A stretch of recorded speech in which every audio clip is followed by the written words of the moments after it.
there, it's Johny-J here, and welcome to another episode of the 3C Show. And today we're doing a start to finish workflow of this beautiful mushroom images that I'm going to show you now. I'll just pop over there and I'll jump down in the corner, and this is the image that we're going to go through. So this is a combination of three images, start to finish, and the reason three photographs, it's because this is a focus stack to get everything nice and sharp there on the mushrooms, and to also get the depth of field that I really wanted to get with the blurry background, so to try and get rid of some of that texture. But look, I thought what I would do quickly before we get into exactly everything that I did here, I wanted to just show you through the shoot.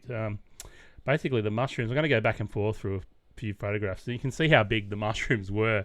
So this is one of the fully opened ones, and that's my hand in level with it there, just taken with an iPhone, and you can see how big these things were. So driving past them after all of the rain we had, they opened up and they were just everywhere over this field, and I thought, I've got to get out there and try and photograph these guys. And at first I went for the open mushrooms, and you can see here, I ended up, if I bring up the camera settings here, I think I started with my macro lens at 90mm, and I'm playing around and I'm taking these photographs going, nah, I'm not feeling it. The background's cluttered, not liking the depth of field. And as you know, with the macro lens, you've got this really, really shallow depth of field. So even at f11, still you can see it was definitely going to have to be a focus stack. So parts of the stem aren't sharp as I'd like it. Anyway, I'm playing around. I'm like, how can I show the size of these mushrooms? Because that's what I was originally thinking. They're so big. And then I actually swapped my lens. I think I put on my wider lens at the moment. And I got down low and I'm like, no, this isn't working. Don't like this lens, 16mm, trying to, basically shoot for the dynamic range. I'm like, I'm not feeling it. I'm just not feeling it. It looks ugly. The background's messy. It's not showing the size of the mushroom. So I packed up my camera gear, and you can see I took a number of frames here, and I think eventually I got out my 70-200. So that was the final lens, and I'm like, yeah, we're getting there. So for any photographer that's, any photographer that's out there and they say to you, we can just walk up and take the shot and all is good, they're definitely lying to you, because anytime you're shooting anything, it takes a bit of time to find the composition. At this point in time as well, I still had about 40 minutes till sunset. So I was hoping to get that low sort of side light, and we'll talk about that a bit later on. So I had a bit of time working the scene here. Still not happy. Shot some textures. This is just ugly. Not loving it. So I packed up and I walked over another field across the road, and here were these half open mushrooms, and I'm like, yep, this is it. This is the subject I should shoot. They're nice mushrooms together, and they're there's just something more pleasing about these. The background is a lot less cluttered because it's just all green grass. So finally found the subject that I was interested in, and the idea here was, if you see, here's the side light. So probably still 15-20 minutes away from sunset. So we've got this beautiful filtered afternoon light coming through, and here's my camera placement here in relationship to that light. You can see I'm basically pointing 90 degrees away, and it's giving it that nice side lit warm sort of feeling to the photographs. And you can see how low I am there to photograph these mushrooms, and that's really important. When we're shooting things like this, we're trying to get down at the same level as the subject, so that we're giving that that nice what am I trying to say? Anyway, it just creates a more pleasing feel for the photograph, rather than me being up higher looking down at it, because that's how we see these things in the normal world all the time. And if I was to take it from my eye level looking down, the photograph is just what everyone would see looking at these mushrooms. But getting down low, it gives you that low perspective and gives you that feeling of being right down there close to the mushrooms, which unless you lay on the ground, you're pretty much not going to get this similar sort of view. So it makes for a more interesting photograph. Now, if you look back here at the final photograph, which I think it's this one here. If you look back here at the final photograph, you'll see there's a shadow on the left-hand side and the light on the right-hand side, and I like that. So when I have a light source coming in on a subject, and you'll see this in interviews of people and things like that, the light source is usually so the negative space of the person being interviewed, or the negative space of the subject. That's the direction the light source is often coming from. And it's something to really think about when you've got a single subject like this and you have a single big light source, even though it was nice and soft and you can see by the light, beautiful and soft light coming in from the right hand side here. It's something to really think about when you're framing up your subject or working out your composition, is what direction is the light source coming from. And it's often quite pleasing to have that direction be, coming from the negative space of your photograph. Anyway, just a tip there with light. So yeah, basically I worked the scene. I found a few other options here. There were these ones, which are still a lovely photograph here. So I had a couple of choices there. I always like to shoot a landscape and portrait orientation of whatever I'm photographing. And that's really important, because you may come home and go, you know what, I like the portrait orientation better, or maybe your photograph gets picked up for a magazine cover or whatever it is. So it's always good to have a portrait orientation of anything you're shooting. So shoot the landscape orientation and the portrait orientation if possible, for the subject you're shooting. So the final photographs I ended up choosing is actually a stack. So let's have a look here, if you guys can see there. So we've got this left hand one, the foreground one on the right that's in focus, the little fella there, and then we've got the center one in focus there, and the back one in focus there. So my final camera settings were ISO 500 1/25 of a second at f8, and I could have gone, closed down my aperture even more, up to f16, or anyone who knows, your lens usually performs okay up to f16. You pass it, you push your aperture past that, you end up with getting this effect called diffraction, and it actually reduces the quality of photograph. But I was really happy with the blurry background at that point. And as you can see, these mushrooms are all on a separate sort of plane of focus. And what the plane of focus is, it's basically the parallel point from the front of your lens to your subject. And that's another reason why we get down nice and low like this, because it makes it easier for us to have our subject on that plane of focus. So it was really important for me, to choose an aperture where I found the background pleasing enough. And this ends up being with my 70-200 at 200 mil as well. So that's another thing that helps get that separation, and is getting that longer lens and focusing on that subject. So you can see here basically the three photographs have to be focus stacked, all right? And that was really important. So just so you know, the aperture choice is basically because I like the blurriness of the background, and I found that as I started to close the aperture down and more, the background started to get a little distracting for my taste, because it basically got all these different types of grass texture in the background, which sometimes can be pleasing. It's a creative choice in the end, okay? So yeah. So basically these three photographs, I did some basic corrections in Lightroom, just lens correction and a few things like that, and then you sync those settings across to the three different photographs, so they're all got the same settings. And then I had to take this to Photoshop to blend. So if you highlight one, highlight the other one there, and you right click and you edit in, open as layers in Photoshop. Okay, that's the process we want to do. We're not going to do that now. And through the magic of television, I've already done it. So we've got a layers open. You can see all our layers stacked up here on the right-hand side in my layers panel there. And, sorry, my computer's lagging a little bit. I'm just going to open this up a bit just so you can see the layers a little bit more there. But you can see from the top to bottom, so that one's got the center in focus, that one's got the left-hand one in focus, and that one's got the little foreground guy there in focus. So I did actually try to run the manual focus stack process in here, if you know about manual focus stacking, and I didn't have any success for some reason, and it may be because the focus points are so close together or something. I'm not sure, but anyway, the algorithm just didn't like it. It was all blotchy, and it just really made a mess of the final photograph. So, I mean, that's the thing about any of these automated processes like HDR or focus stacking like this or panoramas. Sometimes it's good how to know how to do it manually as well, and that's what we're going to run through now. How I manually blended these focus stacked images together. Okay. So it is a really simple process.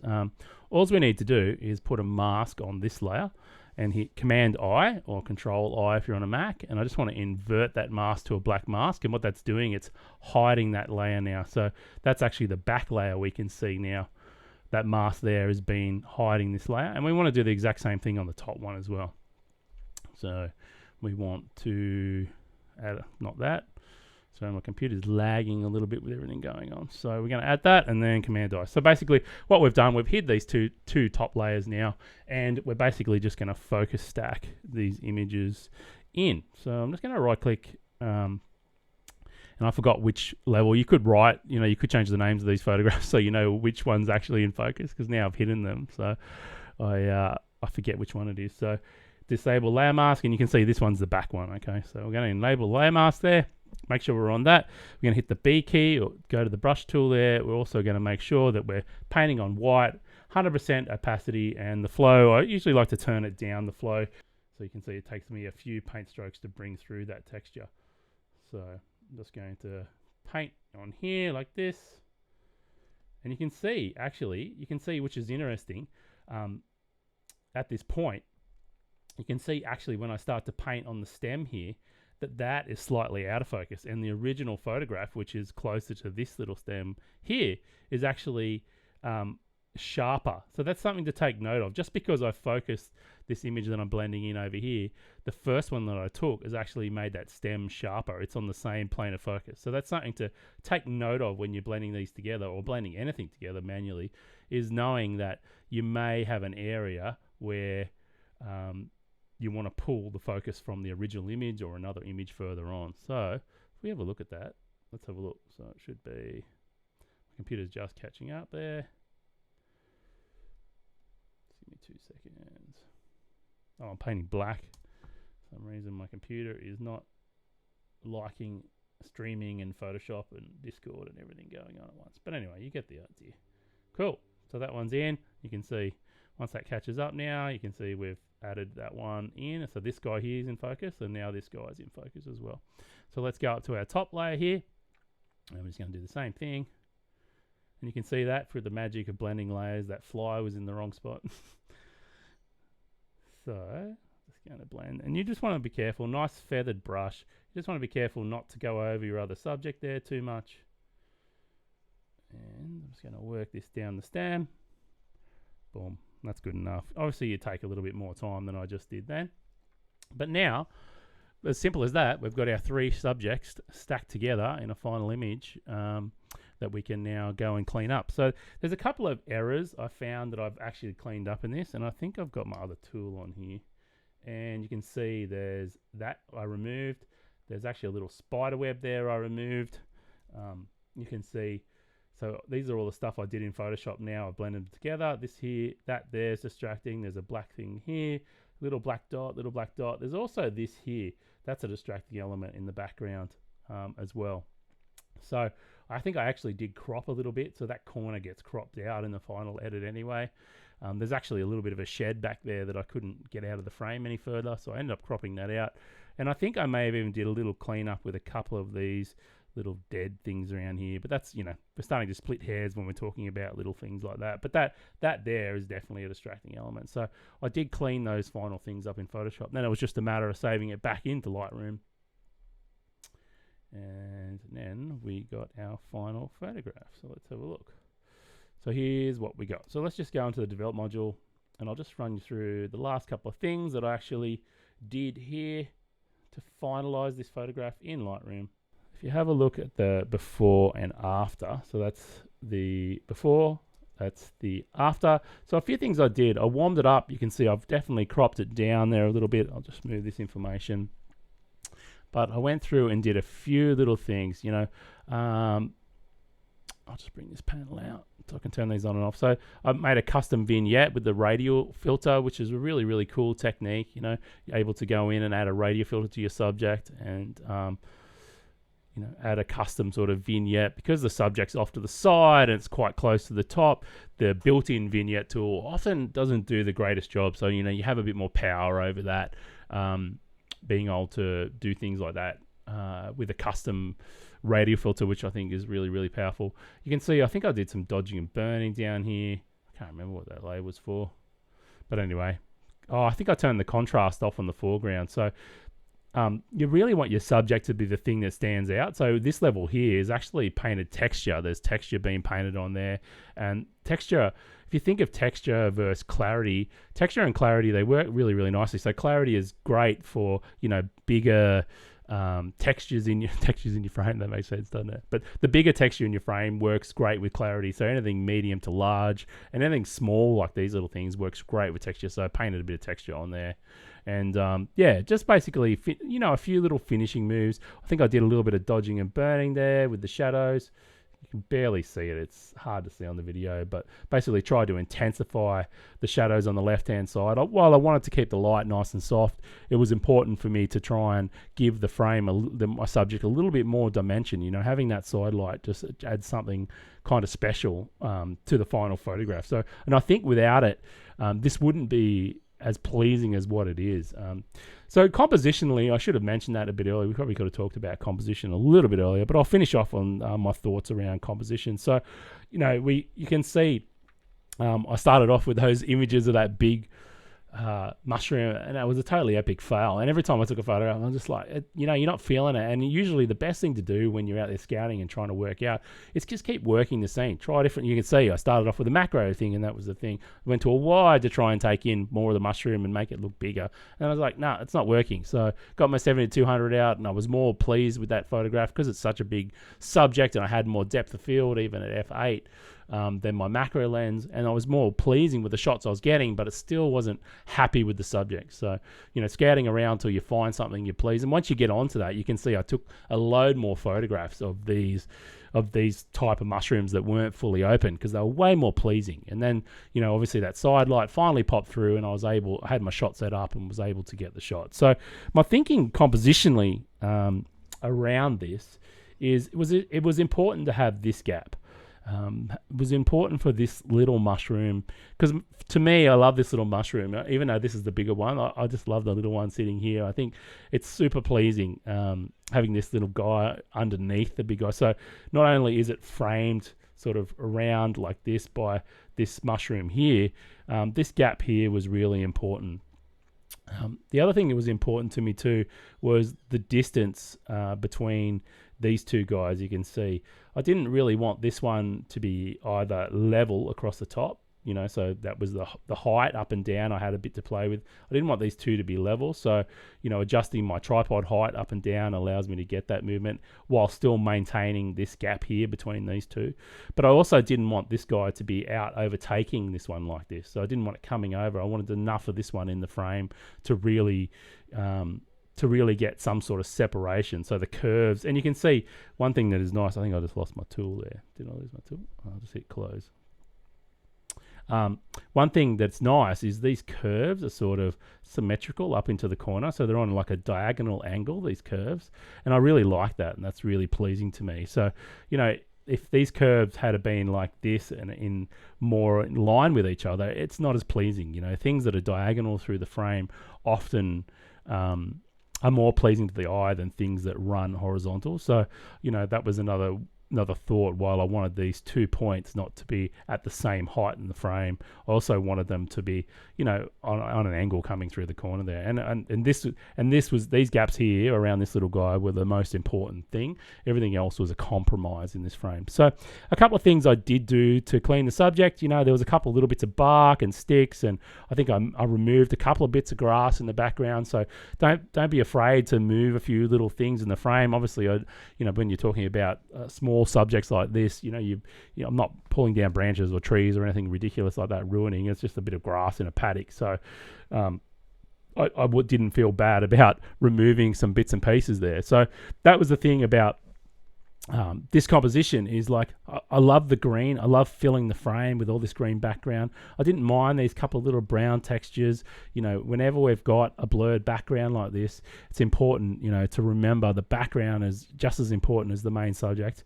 I did like a few of these pieces of grass sticking in the foreground. I actually tried to clone that one out and remove it. And I didn't have a whole lot of success. If I'm looking back at it now, that's probably one I'd take another look at, just because it's sort of coming in from the frame. It's probably a little bit distracting. And I thought I actually removed that in the final photograph, but that little brown one there, I'd probably try and clone him out as well. I feel like they're a little bit distracting. Now, a couple of errors I did make with these photographs as well.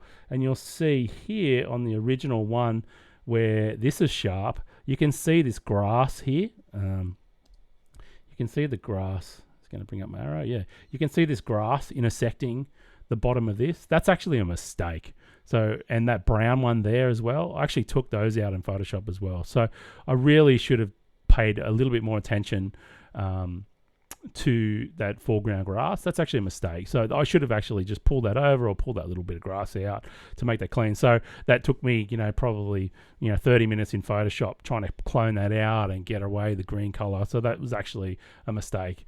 I probably could have paid more attention to this bit of, I didn't want to touch the mushrooms because they're often quite frail. So, that little bit of spider web just in there, that's definitely an issue. And if I was paying more attention, I probably could have just removed that bit of grass in the background as well, so it wasn't so distracting. So, a couple of things. You always got to be looking around the border of your frame, always got to be paying attention where your subjects are sitting in the frame to each other. And to be honest, I think in my final crop as well, if you have a look here, I actually cropped some of this left-hand side out to move my subjects to the left a bit further onto the left third. So, compositionally in camera, I could have done a better job. See, I've cropped in at the top. It'll click over to the final now, and I've pulled some of that frame down. So, I've given myself space to breathe, space to crop, knowing that I've got plenty of megapixels to deal with. I think that's something you're always considering, is if you're unsure of the exact place you think you want your final subject to rest, just giving it room to breathe around it. And not only that, knowing that I had to focus stack. When you're focus stacking your photograph, you get this thing called lens breathing.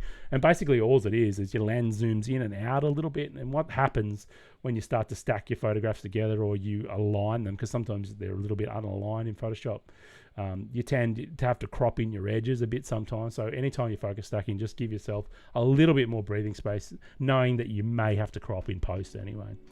All right, I think that's about it for this one. I hope you enjoyed that. I'm going to be doing more of these, full workthroughs. And of course, if you're not a member of our 3C community, go to 3colors.co/join. I'm actually streaming this straight into Discord as we talk. And the guys in there will get a copy of this video way before it goes live on YouTube and things like that. And I'm in there all the time, and so's the community, helping each other on their photo journey. So please go and check that out, 3colors.co/join. And as always, thank you very much for stopping by. I hope you found this useful. Please leave me some feedback, some comments below. Give me a thumbs up. And if you like this video, share it with your photography friends. That'd be much appreciated from me. All right, it's been Johnny for 3 Colors, and we'll see you in the next one. Cheers. Bye.